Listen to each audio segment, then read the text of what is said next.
नमस्कार मित्रांनो, कर्तृत्व, वक्तृत्व आणि नेतृत्व या तिन्हीचा संगम म्हणजे आदरणीय आमदार प्रताप पाटील चिखलीकर.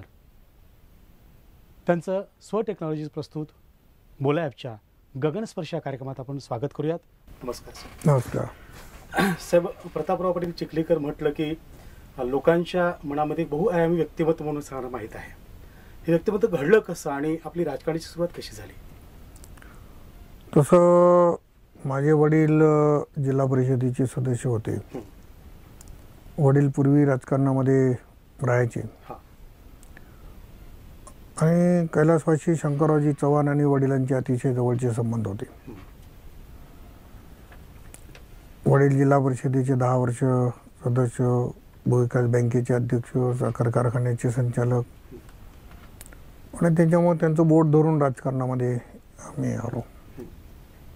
आणि तिथून खऱ्या अर्थानं आता ही गोष्ट सर्वसाधारण अशी आहे, एखाद्याचे पालक जर जिल्हा म्हणजे कुठल्या राजकारणामध्ये असतील तर साहजिकच काही कामाच्या निमित्तानं येणारा नागरिक मुलाला पण काम सांगतो आणि त्याच्यामुळं ती राजकारणाची ओढ त्याच्यातून निर्माण होते आणि त्याच्यामुळं माझं राजकारणामध्ये पाऊल पडलं. सर, राजकारण म्हटलं की मग निवडणूक आली. आपली पहिली निवडणूक कोणती जी आपण खऱ्या अर्थानं लढवली आणि जिंकलात? मी 1989 पहिल्यांदा ग्रामपंचायतीची निवडणूक लढवली. जी सर्वात अवघड असते. सर्वात अवघड जेवढी छोटी निवडणूक तेवढी निवडणूक अवघड. हो सर. आणि मी 89ला ग्रामपंचायतची निवडणूक लढवली, निवडून आलो, पॅनल निवडून आला आणि सरपंचही झालो.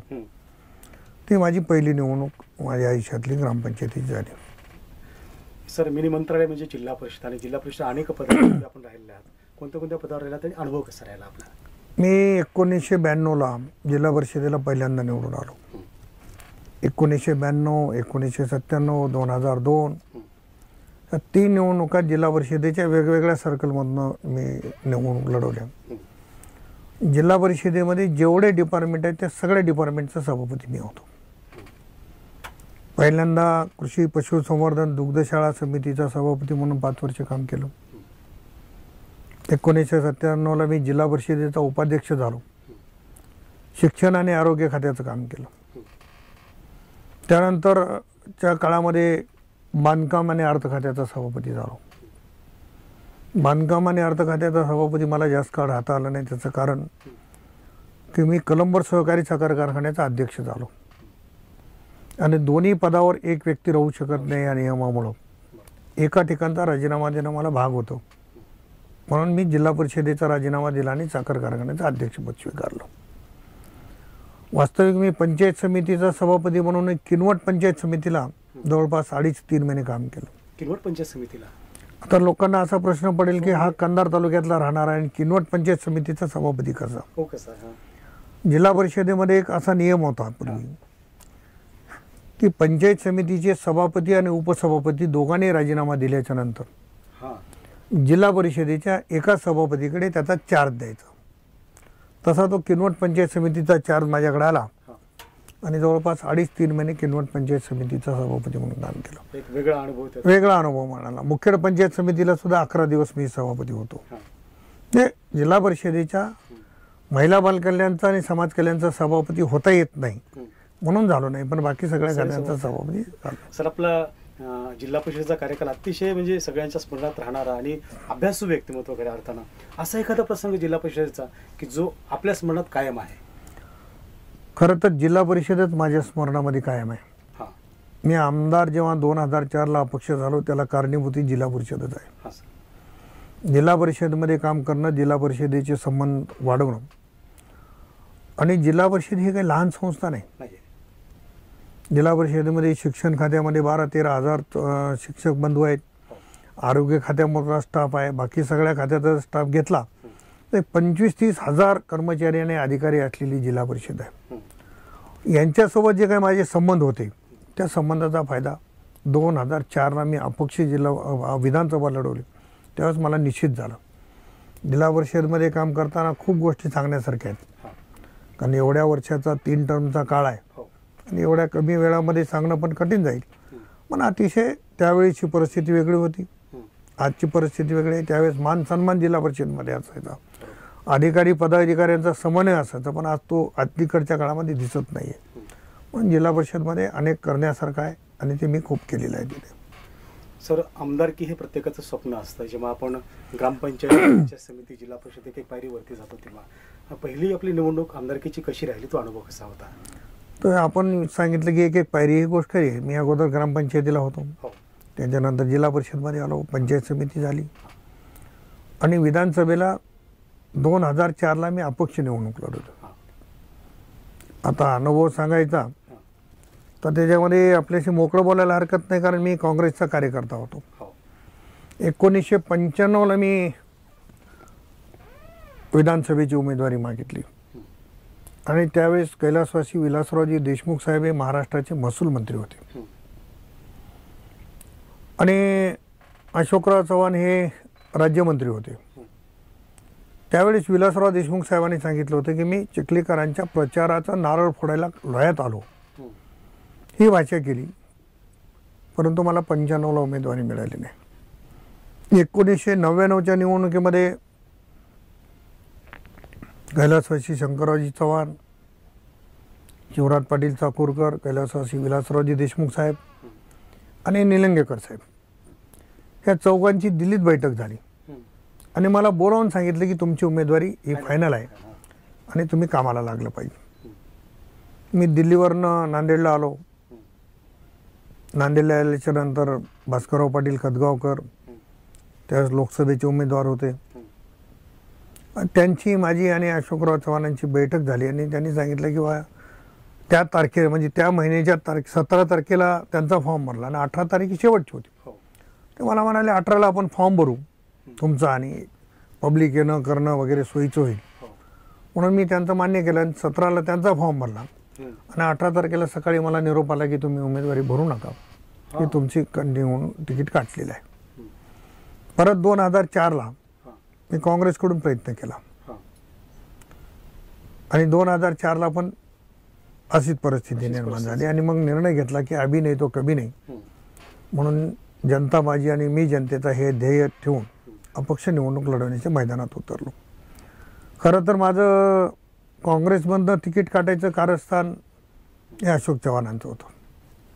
त्यांना असं वाटत होतं की हा ग्रामीण भागातला कार्यकर्ता आहे, खूप ग्रीप धरेल आणि मग कोणाच्या तरी बरोबरीला जाईल, अशा त्यांच्या काही कल्पना असाव्यात आणि त्यांनी सातत्याने गोड बोलून तिकीट काढण्याचं काम केलं. आणि मग ठरवलं मी की यांच्यासोबत राहण्यामध्ये अर्थ नाही आहे, सातत्यानं अन्याय होतो आहे आणि मग अपक्ष निवडणूक लढवायचा निर्णय घेतला आणि जनतेचे मी ऋण व्यक्त करणार आहे की मला अपक्ष लोकांनी स्वीकारलं आणि पहिल्याच निवडणुकीमध्ये अपक्ष म्हणून विधानसभेमध्ये मला लोकांनी पाठवलं.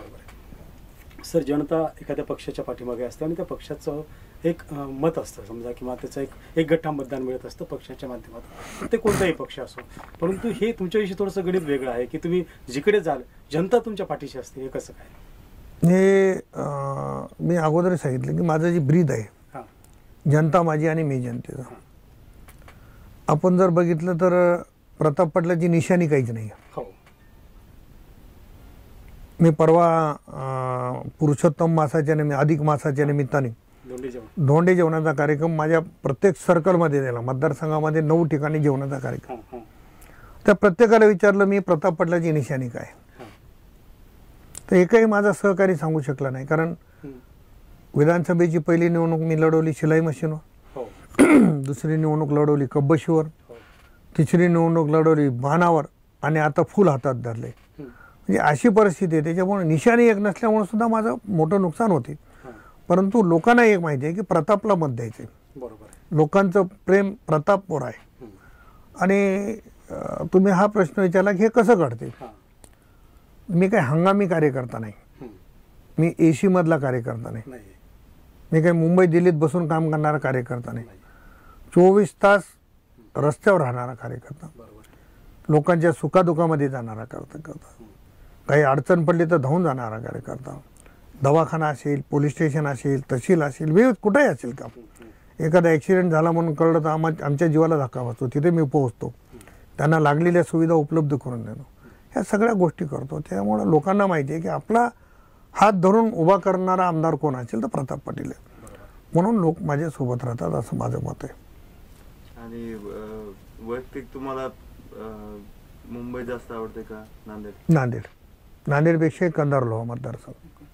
अच्छा. हां, पण राहतो मी नांदेडला.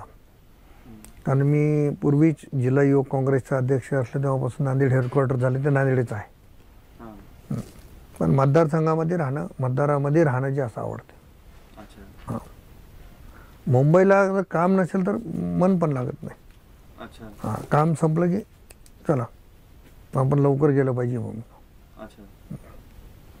सर, जिल्ह्याचंच नव्हे तर संपूर्ण महाराष्ट्राचं लक्ष प्रत्येक वेळेला आपल्याकडे असतं आणि आपले गणित ज्या पद्धतीने असतील ते बाकीचे गणित त्याप्रमाणे ठरत असतात. हे धक्कातंत्राचं आपले जे तंत्र आहे हे नेमकं कुठून आलेलं आहे, आपण कुठून घेतलात आणि हे नेमकं गमत काय? आता परवा आपण बघितलं की 31 डिसेंबरला आदरणीय देवेंद्र फडणवीस साहेबांची सभा माझ्या मतदारसंघात झाली.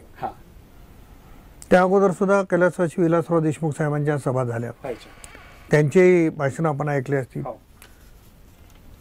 फडणवीस साहेबांनी भाषणामध्ये जाहीरपणाने सांगितले की प्रताप पाटील चिखलीकर दिसायला चांगले आहेत म्हणून आम्ही जवळ धरलं नाही, पण प्रताप पाटलाच्या मागे जी ताकद आहे ती ताकद पाहून आम्ही त्यांना जवळ धरलेलं आहे. आणि मी आजपर्यंत जे केले ते जनतेच्या ताकदीवर केलेलं आहे आणि माझ्या मतदारसंघाच्या विकासासाठी. धक्कातंत्र म्हणजे काय? मी अपक्ष निवडून आलो त्यावेळेस विलासरावजी देशमुख साहेब महाराष्ट्राचे मुख्यमंत्री होणार होते किंवा ते माहिती नसलं तरी आम्ही त्यांना पाठिंबा दिला आणि योगायोगानं साहेब मुख्यमंत्री झाले म्हणून त्यांच्याजवळ गेलो. त्या अगोदर पूर्वी शंकरराव चव्हाण साहेबांच्या जवळ होतो. जिल्हा परिषदेला मी जेव्हा पहिल्यांदा निवडणूक लढवली होती त्यांच्यापासूनच माझी सुरुवात झाली आणि मग विलासराव देशमुख साहेबांच्या जवळ गेलो. अपक्ष निवडणूक लढली. 2009ला काँग्रेस पक्षाच्या राष्ट्रीय अध्यक्षा सोनियाजी गांधी यांनी सांगितलं होतं की जेवढे अपक्ष आमदार महाराष्ट्रात निवडून आले आणि ज्यांनी काँग्रेसला पाठिंबा दिला त्या सगळ्या अपक्षांना उमेदवारी दिली जाईल हे आम्हाला सोनियाजींनी समोर सांगितलं होतं. पण दुर्दैवानं अशोक चव्हाण महाराष्ट्राचे मुख्यमंत्री झाले. अशोक चव्हाणांची माझी मैत्री सगळ्या महाराष्ट्राला माहिती आहे आणि सगळ्या अपक्ष आमदारांना उमेदवारी मिळाली आणि प्रताप पाटलांना मिळाली नाही. म्हणजे जिल्ह्याचा मुख्यमंत्री होणं हे दुर्दैवी घटना घडली असंच म्हणावं लागेल. आणि जिल्ह्याचा मुख्यमंत्री असून काँग्रेसला पाठिंबा देणाऱ्या आमदाराला उमेदवारी मिळत नाही याच्यापेक्षा दुसरं काय. म्हणून मला हे सगळं फिरावं लागलं. हे फिरण्यामागचं कारण फक्त अशोक चव्हाण आहे, दुसरं काहीच नाही. आणि त्यामुळे धक्कातंत्राचा उपयोग नाही. माझ्या मागे जी मतदारांची ताकद आहे. हां, आजपर्यंत मला बऱ्याच लोकांनी हरवण्याचा प्रयत्न केला पण त्यांना कधी यश मिळालं नाही. जनता तुमच्या पाठीशी जनता माझी आणि मी जनतेचा. जनता माझ्या जसं पाठीशी आहे मी तसं त्यांच्या सोबत आहे. नुसतं ते पाठीशी असून मी काय एसी मध्ये बसून राजकारण नाही करत. हां सर, विकास आणि जनतेच्या भावना या दोन्ही गोष्टी सांभाळणं प्रत्येकाला जमत नाही. आपण विकासाच्या बाबतीमध्ये असं पाहायला मिळते की आपल्या मतदारसंघामध्ये जेवढा विकास होतोय ते किंबहुना काही मतदारसंघात झाला पण नसेल महाराष्ट्रामध्ये तेवढा विकासाचा ओघ आहे. हे दोन्ही कसं साध्य होतं? असं आहे की वर नेते मंडळीची संबंध चांगले ठेवणे आणि त्यांच्याकडून विकासासाठी निधी प्राप्त करून घेणं आणि मतदारसंघामध्ये विकास करणं. लोकांची मनं सांभाळायचा प्रश्न असा आहे की लोकांना आमच्याकडून फार अपेक्षा नसतात. मतदारांना आमच्याकडून अपेक्षा असतात की आपल्या भागातला रस्ता झाला पाहिजे, पिण्याच्या पाण्याची व्यवस्था झाली पाहिजे, घरकुलाची व्यवस्था झाली पाहिजे, विद्युत पुरवठा झाला पाहिजे आणि वेळेवर आपल्याला सगळ्या गोष्टी मिळाल्या पाहिजे. रास्त अपेक्षा आहेत आणि त्या अपेक्षा पूर्ण करण्यासाठी माझा नेहमी प्रयत्न असतो आणि ते पूर्ण करायचे असतील तर वर संबंध चांगले ठेवावे लागतात. म्हणून मी मुख्यमंत्र्यांशी संबंध चांगले ठेवले आणि माननीय मुख्यमंत्र्यांनी माझ्या मतदारसंघामध्ये भरपूर निधी दिला. त्याचा तो फायदा मला निश्चितपणाने होईल. सर, आपल्या मतदारसंघामध्ये विशेषतः पाणी फाउंडेशनचं काम आहे किंवा शेततळ्याचं काम आहे किंवा अनेक तलाव आहेत त्यातला गाळ काढण्याचं काम आहे. हे जनचळवळीतून आपण खऱ्या अर्थानं तयार केलेलं आहे. एक चळवळ तयार झाली आणि त्यातून आज मतदारसंघामध्ये बराचसा बदल झालेला आहे. आपल्याला काय म्हणायचं त्याविषयी? खरं तर जलयुक्त शिवार हे जेव्हा भारतीय जनता पक्षाच्या सरकारने सुरू केलं ते मी समजावून घेतलं आणि माझ्या लक्षात गोष्ट आली की हे केल्याशिवाय आपल्या मतदारसंघामध्ये पाणी मिळणार नाही. बरोबर. माझ्या मतदारसंघामध्ये 150 ते 200 टँकर लागत होते दरवर्षी उन्हाळ्यामध्ये. किमान 200 पर्यंत आमचा आकडा जात होता. आपण या वर्षीच्या उन्हाळ्यात बघितलं असेल तर फक्त 9 टँकर माझ्या मतदारसंघामध्ये. म्हणजे 200 टँकरवरचा आकडा 9 टँकरवर आला. त्याचं खरं श्रेय जर काय असेल तर माझ्या भागातल्या लोकांनी लोकसहभाग केला, यंत्रणेने काम केलं. मग नाना पाटेकरांची संस्था असेल, आमच्या अंबाजोगाईची मानवलोक असेल, अशा अनेक संस्था आहेत की ज्या संस्थेने पण आम्हाला त्या ठिकाणी मदत केलेली आहे. आणि त्याच्यामधून काही कॉन्ट्रॅक्टर लोकांनी पण आमच्याकडे मदत केलेली आहे. त्याच्यामधून जलयुक्त शिवारची कामं ही मोठ्या प्रमाणावर झाली. आणि याचा मला रास्त अभिमान आहे की मराठवाड्यातलं पहिलं बक्षीस हे माझ्या कंधार तालुक्याला 10 लाख रुपयाचं बक्षीस हे शासकीय पातळीवरती मिळालेलं आहे. पाणी फाउंडेशनच्या कार्यक्रमामध्ये खरं तर माझ्यापेक्षा भाग आमच्या जिल्हा परिषदेच्या सदस्या प्रणिताताईचा आहे. त्या माझ्या कन्या आहेत. पण त्याने अतिशय स्वतःला झोकून घेतलं. लोहा तालुक्यामध्ये 68 गावात पहिल्यांदा पाणी फाउंडेशनचं काम सुरू झालं आणि टप्प्याटप्प्यानं मला वाटतं 25 गावांनी त्याच्यामध्ये सहभाग घेतला. परंतु मोठ्या प्रमाणावर लोक चळवळ निर्माण झाली.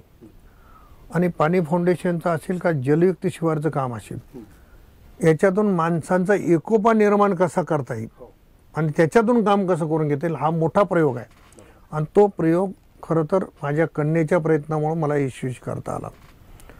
आज आपल्याकडे वडेपुरी आहे, निळा आहे, कलंबर आहे, रायवाडी आहे, असे कितीतरी गाव आहेत की ज्या गावामध्ये कधी 50 वर्षामध्ये एखाद्या घरच्या बाईने कधी टोपला आणि खोरं हातात धरलं नसेल, त्या माऊलीने देखील मोठ्या प्रमाणावर श्रमदान केलेलं आहे.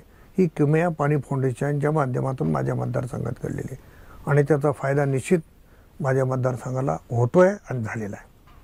सर, माळेगाव यात्रा ही खऱ्या अर्थानं देशभर प्रसिद्ध आहे आणि पंचायत समिती, जिल्हा परिषद यासोबतच तुमचा जो वाटा आहे त्यामधला कामाचा आणि हिरीनं भाग घेण्याचा हा महत्त्वाचा राहिलेला आहे. आपलं स्वप्न काय त्याविषयीचं, नेमकं पुढचं पाऊल काय आहे? खरं तर 1992 पासून ह्या यात्रेचं काम माझ्याकडे आहे. हो सर. यात्रेचे पदसिद्ध अध्यक्ष जिल्हा परिषदेचे अध्यक्ष असतात आणि सचिव, उपमुख्य कार्यकारी अधिकारी पंचायत असतात. त्याच्यामध्ये रोल पंचायत समितीचे सभापती आणि कृषी खात्याचे सभापती यांचा थोडासा रोल मोठा असतो.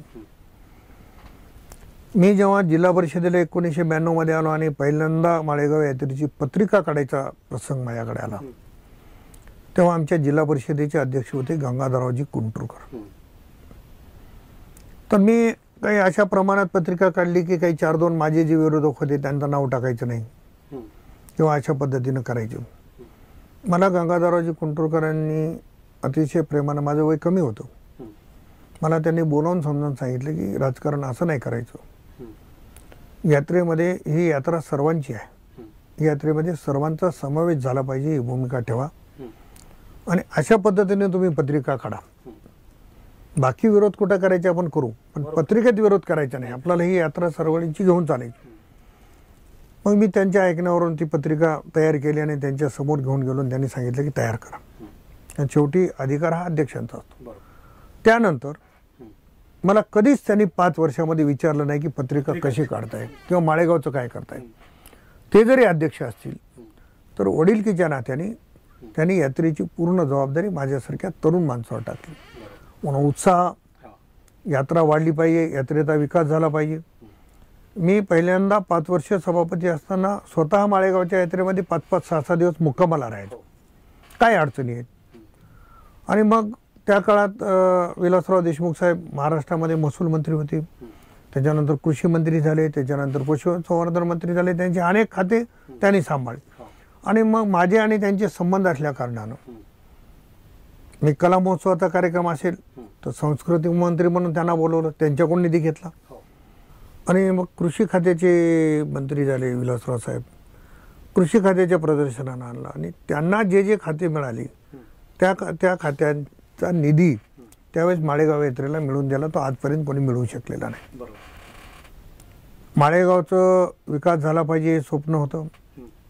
नांदेड जिल्ह्याला एवढे वर्ष नेतृत्व करायची संधी मिळाली, पण दुर्दैवानं माळेगावसाठी एकही रुपया कोणी दिलेला नाही. नांदेड जिल्ह्याचे मुख्यमंत्री झाले, नांदेड जिल्ह्याचे पालकमंत्री झाले, नांदेड जिल्ह्याचे अनेक मंत्री झाले, पण माळेगावचं त्यांचं काही देणं घेणं नाही. अशा पद्धतीनं त्यांनी काम केलं.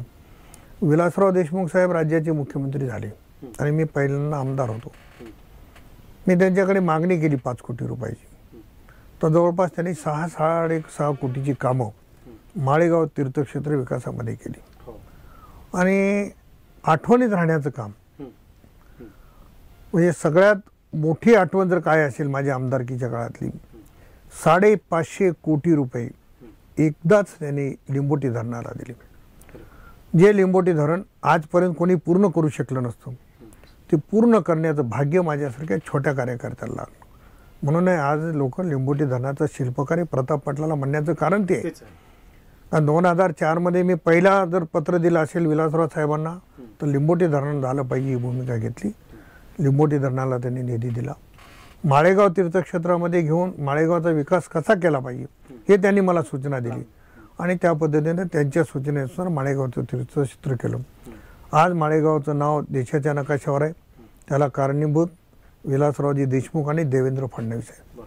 देवेंद्र फडणवीस साहेबांनी 5.5 कोटी रुपयाचा निधी जाहीर केला आणि 7 कोटी रुपये म्हणजे व्याजासहित दिल्यासारखं उशीर झाल्यामुळे 7 कोटी रुपयाची मंजुरी त्यांनी दिली. म्हणजे माळेगावचे तीर्थक्षेत्राचा विकास आता मोठ्या प्रमाणावर होईल. तिथं राहणाऱ्या येणाऱ्या जाणाऱ्या यात्रेकरूंची सोय होईल, भक्तांची सोय होईल. अशा पद्धतीचा विकास त्या ठिकाणी होत आहे आणि माळेगाव निश्चित दक्षिण भारतातली सगळ्यात मोठी यात्रा म्हणून प्रसिद्ध आहे. देशभरामध्ये माळेगावचं नाव लौकिक होईल अशा पद्धतीचं काम माझ्या हातून होतं याचा मला विशेष आनंद आहे. सर, आपण ग्रामपंचायतपासून कामाला सुरुवात केलेली आहे. आज आपण 2-3 टर्मपासून आमदार आहात आणि विकास नेमका काय असतो, जनतेच्या उपयोगाचा कसा असतो आपल्याला फार जवळून माहीत आहे. तर राज्य शासनाच्या आणि केंद्र शासनाच्या काही योजना आपण सत्तेमध्ये आहात ज्या लोकाभिमुख आहेत आपल्याला सांगता येतील? सांगता येतील. लोकांचे आता फीडबॅक येत आहे आपल्याला की असं असं आहे. नाही, अनेक आहेत. मुद्रासारख्या योजना आहेत, पंतप्रधान योजना आहे, रमाई आवासच्या योजना आहेत. अशा कितीतरी योजना आहेत की ज्या लोकांना समाजाच्या उपयोगाला पडणाऱ्या योजना आहेत आणि त्याच्यातून लोकांचं भलं करणाऱ्या योजना आहेत. आज बऱ्याचशा गोष्टी आपण ऑनलाईन करताना बघतो. लोकांना थोडंसं वाटते की सगळ्या गोष्टी ऑनलाईन होत आहेत, पण ही काळाची आता गरज झालेली आहे. परंतु लोकाभिमुख प्रशासन आणि शासन कसं पाहिजे हे देवेंद्र फडणवीसाचं शासन आहे. त्याच्यामध्ये शंका करण्याची गरज नाही असं मला स्वतःला वाटतं. केंद्र शासनाच्या काही योजना ज्या आतापर्यंत आपल्या अनुभवाला मिळाल्या नाहीत आणि सांगता येतील ना. केंद्र शासनाचे आता पंतप्रधान आवास योजना आहे केंद्र शासनाच्या माध्यमातूनच येते आणि ही अतिशय चांगली योजना. त्याच्यामध्ये टॉयलेटच्या सगळ्या यापूर्वीचं कसं होतं, आपण जेव्हा घरकुल देत होतो इंदिरा आवासच्या नावाखाली आणि त्याच्यानंतर रमाई आवास झालं. आता ते इंदिरा आवासचं घरकुल आपल्याला माहित होतं की 90,000 रुपयामध्ये अगोदर 30,000 मग 50,000 अशा किमती वाढत गेल्या. पण आज पंतप्रधान आवास योजनेच्या माध्यमातून चांगलं घर, सुटसुटीत घर तयार करून देण्याची योजना त्या माध्यमातून आपण राबवतो. अशा अनेक केंद्राच्या योजना आहेत की ज्याचा नामोल्लेख आता या ठिकाणी करणं चुकीचं होईल किंवा मला वेळ याच्यामुळं जमणार नाही. ते सर, अनेकदा अनेक मंचावरती सरकारविषयी बोलल्या जातं वेगवेगळ्या पद्धतीनं, परंतु जेव्हा कोणत्याही राज्यातली निवडणूक असो मतपेटी काढली की मात्र बीजेपीच्या बाजून लोक असतात. हे कसं काय? हे पहा, आजपर्यंत काँग्रेसचं सरकार या देशामध्ये होतं. गेले अनेक वर्ष काँग्रेस सरकारची लोकांना कामं बघितलेली आहे. नरेंद्र मोदी साहेबांच्या रूपाने एक चेहरा या देशाला मिळाला. आज आपण नरेंद्र मोदी साहेबांच्या संदर्भातलं काम बघतोय की गेल्या 40 वर्षामध्ये जी कामं झाली नाहीत ती 4 वर्षामध्ये करण्याचा सपाटा त्यांच्या माध्यमातून लागलेला आहे. काम करणाऱ्या कुठलाही नेता असेल, कार्यकर्ता असेल, त्याच्या चुका होतात ह्या गोष्ट खरी आहे. एखादी चूक झाली असेल नसेल मला माहिती नाही, तेवढ्या उंचीच्या माणसाबद्दल बोलण्याची माझी पात्रता नाही. पण नरेंद्र मोदी साहेबांनी देशामध्ये एक हंगामा तयार केला, विकासाचं एक मोठं जाळं निर्माण केलं. आपण जर परवा दिल्लीला बघितलं असेल किंवा अनेक राज्यात बघितलं असेल की 10-10 पदरी 15-15 पदरी रस्त्याची कामं सुरू आहेत. त्याचं उदाहरण जर थोडक्यात नांदेड जिल्ह्याचं द्यायचं असेल तर नांदेड जिल्ह्याला 2 वेळेस मुख्यमंत्रीपद मिळालं. नांदेड जिल्ह्यामध्ये 2 वेळेस मुख्यमंत्रीपद, केंद्राचं पद मिळून सुद्धा 1 किलोमीटर नॅशनल हायवे नव्हता. 1 किलोमीटर नांदेड जिल्ह्यात, 1ही किलोमीटर सिंगल. आता एका माझ्या मतदारसंघात 3 नॅशनल हायवे. हे सगळं नरेंद्र मोदी साहेबांच्या नेतृत्वामध्ये गडकरी साहेबांमुळे घडलेलं आहे. त्याच्यामुळे लोकांना माहिती आहे की विकास कोण करू शकते. हे एक उदाहरणं दिलं, अशी अनेक उदाहरणं आहेत. जलसंपदाच्या कामामध्ये आज त्यांनी ठरवलंय की ज्या ठिकाणी मोठी नदी आहे, ज्या ठिकाणी ब्रिज बांधतो तिथं ब्रिज कम बंधारा झाला पाहिजे, त्याच्यासाठी मग वाटेल तेवढा निधी उपलब्ध करून द्यायचं. ह्या योजना कोणाच्या काळात झाली नाही. लोकांना विकास दिसतोय आणि विकास आहे. बाहेर बोलताना आपण जी खेड्यातली भाषा आहे की पारावर ओट्यावर बसणारी 10 माणसं असतात ती विरोधात असतात, त्यांना टवाळक्या करायची सवय. तशा टवाळक्या करणारे मोदीच्या विरोधात बोलत असतील, पण सर्वसामान्य जनता ही मोदी साहेबांच्या मागे आहे हे सांगण्याची आवश्यकता नाही. सर, थोडंसं बाजूला जाऊन जे लोकांच्या मनातला प्रश्न तुम्हाला सहजपणे विचारतो अगदी नम्रपणे, की आपण शिवसेनेचे आमदार आहात, परंतु काम तर भाजपचं चालू आहे. आपण निर्णय घेतला का घ्यावा लागला? दोन्ही गोष्टी आहेत. घेतला आणि घ्यावाही लागला. त्याचं कारण असं आहे की सगळ्या गोष्टीचा मी उल्लेख करणार नाही, पण एखादी गोष्ट आपलं स्पष्टपणानं सांगणं आवश्यक आहे की मी जेव्हा शिवसेनेचं काम करत होतो तेव्हा आदरणीय उद्धव साहेबांनी माझ्यावर खूप प्रेम केलेलं आहे. उद्धव साहेब 10 वर्षामध्ये नांदेड जिल्ह्यात कधीच आलेले नव्हते, परंतु मी आमदार झाल्यावर माझ्या मतदारसंघामध्ये 3 वेळेस येऊन गेलो. नांदेड जिल्ह्याचा दौरा म्हणलं की प्रताप पाटलांचा दौरा असं उद्धव साहेबांनी केलं. माझं त्यांच्याबद्दल माझ्या मनात आजही आदर आहे, पुढे राहील माझ्या मनात. पण खालची जी टीम होती नांदेड जिल्ह्यामध्ये, काँग्रेस विरोधी म्हणून मी काम करतो. परवा महानगरपालिकेच्या निवडणुका झाल्या आणि भाई रामदास कदम यांच्या उपस्थितीत बैठक झाली. त्यावेळेस दिवाकर रावते साहेब होते, आमचे मित्र अर्जुनराव खोतकर होते आणि बाकी आमदार मंडळी होती. आणि त्यांनी भाषणामध्ये हे सांगितलं की आपला नंबर 1चा दुश्मन भारतीय जनता पक्ष आहे. मी त्यांना सांगितलं की नांदेडमध्ये काँग्रेस आहे, राज्यात काय तुम्हाला करायचं करा, पण नांदेडमध्ये इथं भारतीय जनता पक्षाचं काहीच नव्हतं ना. भारतीय जनता पक्षाचे 2 नगरसेवक होते, शिवसेनेचे 15 नगरसेवक होते, काँग्रेसच्या हातात सत्ता होती, मग दुश्मन कोण?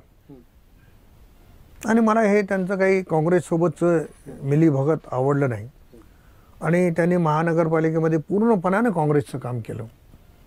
त्याच्यामुळं मला थोडीशी नाराजी वाटली आणि मग मी ठरवलं की ज्यांच्या विरोधात आपण काम करतो, ज्या पक्षाच्या विरोधात काम करतो, ज्याने नांदेड जिल्ह्यात म्हणजे वाटोळं केलं, अशा मंडळीच्या सोबत जर हे जाणार असतील तर मग यांच्यासोबत राहण्यात आपला अर्थ नाही. म्हणून मी मुख्यमंत्र्यांची जवळीकता साधली आणि महानगरपालिकेमध्ये जाहीरपणानं भारतीय जनता पक्षाचं काम केलं. जिथं 3% मतदान भारतीय जनता पक्षाला मिळत होतं तिथं 25% नेलं. 2 नगरसेवक होते तिथं 6वर गेलो. ठीक आहे, पराभव झाला, अपेक्षा खूप मोठी होती, पण ते एज जरी निर्माण झालं नसेल. आणि आजही देवेंद्र फडणवीस साहेबांच्या नेतृत्वामध्ये भारतीय जनता पक्षाचं काम करतोय. या काही गोष्टीमुळं मी फक्त एक प्रसंग सांगितला, असे अनेक प्रसंग आहेत की माझ्या लक्षात आलं की शिवसेना हे काही काम करू शकत नाही आणि शिवसेनेचं नेतृत्व म्हणजे उद्धव साहेब नाही, पण ही जी खालचे नेतृत्व आहेत हे सगळे मॅनेज सिस्टीम दिसते आहे. त्याच्यामुळं मी ठरवलं की भारतीय जनता पक्षाचं काम निश्चितपणानं करायचं. म्हणून शिवसेनेत निवडून आल्यावरही भारतीय जनता पक्षाचं काम करण्याचं धाडस मी केलेलं आहे आणि मला जनतेने ते स्वीकारलेलं आहे. सर, जनतेच्या लोकांमध्ये किंवा आपल्या मतदारसंघाच्या लोकांमध्ये काही प्रश्न नाही आहेत, परंतु इतर राजकारणी लोकांच्या मनामध्ये खूप प्रश्न आहेत आपल्याविषयीचे. त्यांना असं वाटतं की समजा युती झाली तर कसं आणि युती नाही झाली तर कसं, आपलं पाऊल काय राहणार आहे? आता युती झाली पाहिजे या मताचा मी आहे, कारण जी काही हिंदुत्ववादी मतं आहेत त्याचं विभाजन होऊ नये आणि ज्या पक्षानं वाटोळे केले त्या पक्षाला परत सत्तेत येण्याची संधी मिळू नये, याच्यासाठी भारतीय जनता पक्ष आणि शिवसेनेची युती व्हावं असं माझं मत आहे. निर्णय शेवटी 2 पक्षाचे वरिष्ठ मंडळी घेणार आहेत, पण युती झाली काय न झाली काय माझ्यासाठी वैयक्तिक काही परिणाम होणार नाही, पण हे राज्यासाठी देशासाठी ही गोष्ट चांगली आहे. म्हणून युती व्हावी असं माझं स्वतःचं वैयक्तिक मत आहे. सर, आपल्या आणि आदरणीय स्वर्गीय विलासराव देशमुख साहेबांचे अगदी जवळचे संबंध राहिले, हे विश्वासार्हता, हे प्रेम आपण कसं मिळवलं? तर मी विलासराव देशमुख साहेबांचा उल्लेख खरं तर ते आमच्या एक कुटुंबातले प्रमुख असल्यासारखंच होतं. माणसाला माणूस बघितल्याबरोबर कळते की काय त्याचं प्रेम आहे. विलासराव देशमुख साहेब अतिशय चाणाक्ष होते. त्यांना हे कळायचं की बाबा प्रताप हा कार्यकर्ता आहे, सामान्यातला कार्यकर्ता आहे, धडपड करणारा कार्यकर्ता आहे, याला मदत केली पाहिजे. म्हणून त्यांनी मला माझ्या पूर्ण कुटुंबाला सहकार्य केलं. विलासराव देशमुख साहेबांच्या जवळ गेलेला माणूस त्यांच्यापासून तुटणं हे क्वचितच, हे नांदेड जिल्ह्यातच घडली असेल एखादी घटना, त्यांच्यामुळं मोठे झाले आणि त्यांना सोडून गेली. पण महाराष्ट्रामध्ये असं कोणी विलासराव देशमुख साहेबांना त्यांच्यापासून मोठं झालं आणि सोडलं असं मला वाटत नाही. आणि अतिशय प्रेमळ, अतिशय वडिलकीच्या नात्याने प्रेम करणारी व्यक्ती, नेता आणि घरातला कुटुंब प्रमुख म्हणून विलासराव साहेब होते. विलासराव साहेबाबद्दल बोलायचं तर मला कितीही वेळ बोलता येईल, परंतु असा नेता होणे नाही एवढंच या निमित्ताने सांगणार आहे. सर, काही स्वतःची स्वप्न असतात, काही लोकांची स्वप्न असतात, काही मतदारांची स्वप्न असतात. आज मतदारांना वाटतं समजा किंवा लोकांना वाटतं की आपण मंत्री व्हावं, याविषयी आपलं काय मत आहे? लोकांनाही मंत्री व्हावं वाटतं, मलाही व्हावं वाटतं, मंत्री तर कोणालाही व्हावं वाटतं. जसं ग्रामपंचायतचा सरपंच झाला त्याला जिल्हा परिषदमध्ये जावं वाटतं, जिल्हा परिषदमध्ये गेला की आमदार व्हावं वाटतं, आमदार झाला की मंत्री व्हावं वाटतं. हे प्रत्येकाला वाटतं, त्याच्यामध्ये गैर असण्याचं काही कारण नाही, पण त्याला योग्य वेळ यावी लागते. आता परवाच राज्याचे मुख्यमंत्री देवेंद्र फडणवीस साहेबांनी सांगितलं की चिखलीकरांना मला मंत्री करायची इच्छा आहे. जाहीरपणानं जेव्हा राज्याचा प्रमुख बोलतो तेव्हा त्याच्या मागे काही भूमिका असणार आहे, पण काही अडचणी आहेत, मी पण समजून घेणार आहे. साहेब जरी बोलले तरी मी पण समजून घेणार आहे. मी शिवसेनेचा शिंबोला निवडून आलेला आहे, काम भाजपचं करतो आहे आणि शिवसेना आणि भाजपची सरकार आहे, त्याच्यामध्ये त्यांच्या मनात असलं तरी ते करू शकत नाहीत याची मला जाणीव आहे. पण मी आणखी काही होप सोडलेली नाही. मलाही निश्चित आशा आहे की माझ्या ज्या जनतेच्या अपेक्षा आहेत त्या या निमित्तानं पूर्ण होतील. मी तुम्हाला थोडक्यात एक उदाहरण देणार आहे.